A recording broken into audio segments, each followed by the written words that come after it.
do gênero Homo.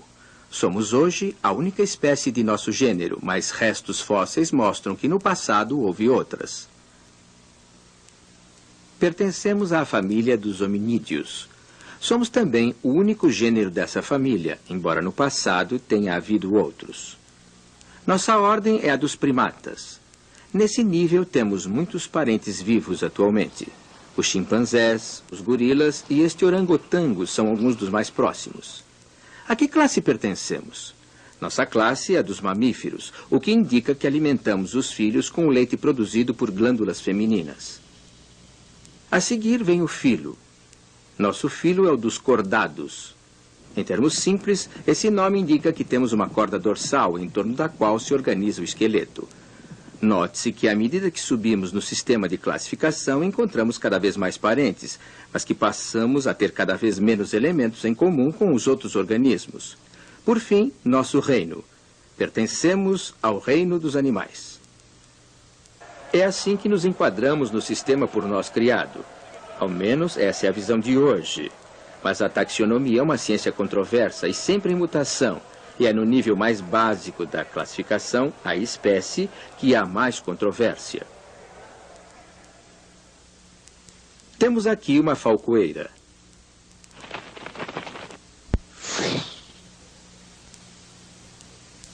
Em todo o Polo Norte vivem grupos de falcoeiras.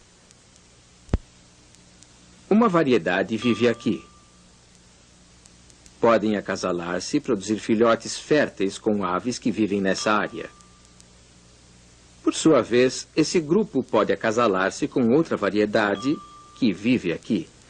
O terceiro grupo pode acasalar-se com uma outra população que vive aqui. E o quarto grupo pode acasalar-se com uma quinta variedade que vive aqui. Até agora, todas as aves podem acasalar-se com as vizinhas e produzir prole fértil. Todas as aves parecem pertencer à mesma espécie. Entretanto, a quinta variedade não pode acasalar-se com a primeira. Ao que parece, o primeiro e o quinto grupos são de espécies diferentes. Mas onde termina uma espécie, começa a seguinte. De acordo com Linneu e outros naturalistas de sua época, a espécie é uma entidade fixa, inalterável.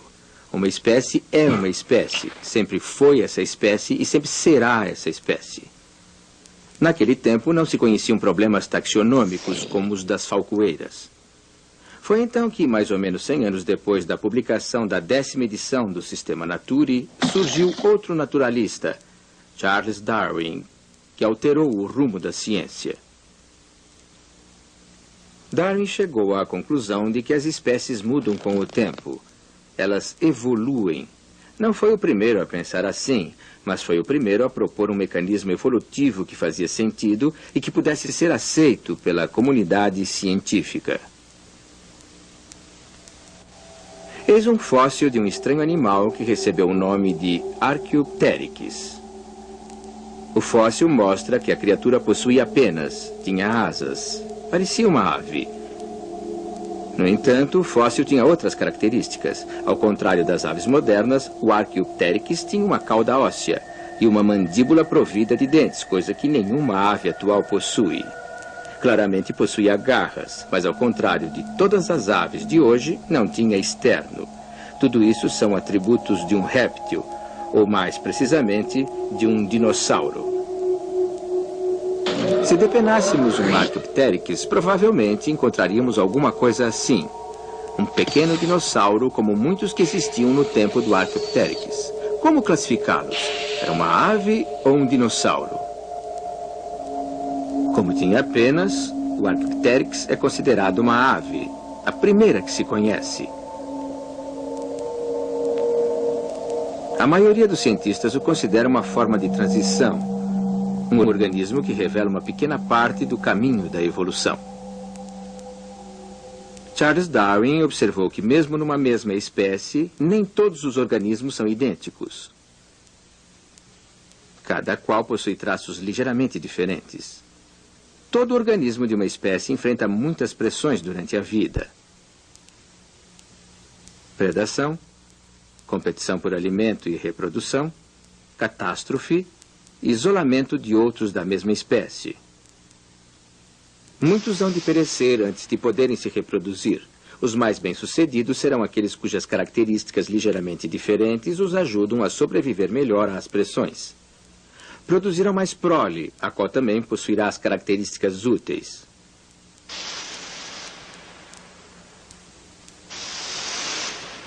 No decorrer de milhões de anos, incontáveis gerações passam adiante as características que ajudam o organismo a sobreviver e várias espécies novas podem surgir.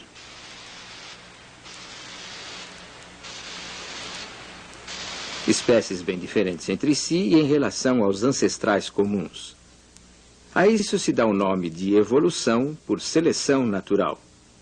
A evolução vira de cabeça para o ar a ideia de que as espécies são entidades fixas e imutáveis.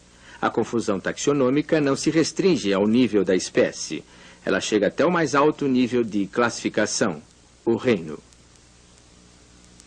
No tempo de Linneu, os naturalistas julgavam que só havia 2 reinos, plantas e animais. Hoje, a questão está longe de ser resolvida. Alguns cientistas afirmam que se pode dividir a vida em 3 reinos.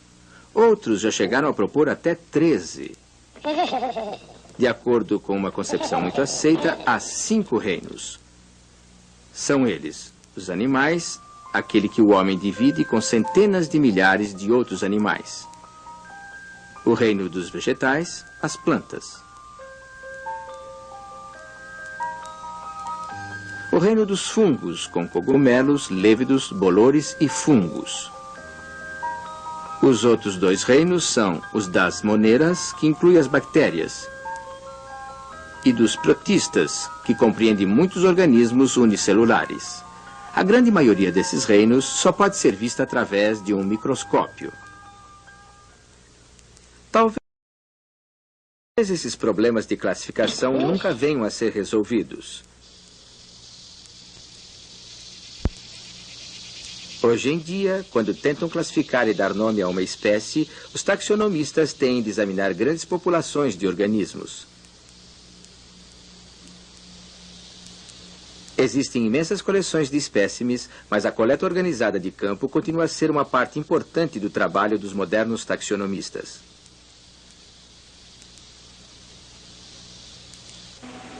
O trabalho real, porém, começa no laboratório, onde os espécimes são estudados com mais detalhes.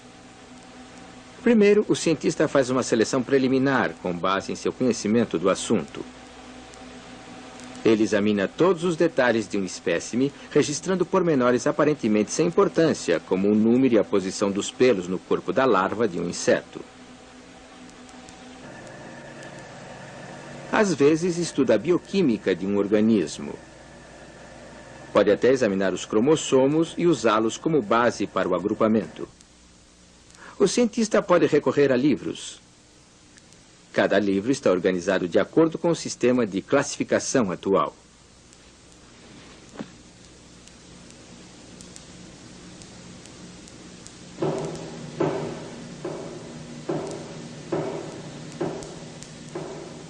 Ou ele pode recorrer à coleção de insetos de seu laboratório. A coleção é organizada de acordo com o sistema de classificação. Imaginem só como seria trabalhar com esses espécimes se não estivessem organizados sistematicamente. Acredita-se que existam centenas de milhares de espécies de insetos que formam uma pequena parte do reino animal. Conhecemos cerca de 1 milhão de espécies de animais.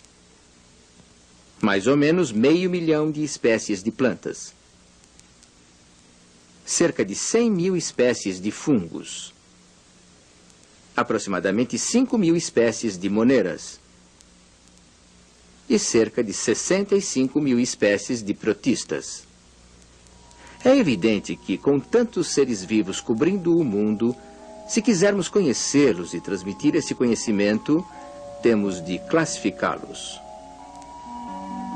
A taxonomia não é uma ciência perfeita e fixa, e sim um sistema de ideias, uma criação do Homo sapiens, um instrumento que se modifica à medida que o utilizamos, que nos ajuda a conhecer nosso mundo e a nós mesmos.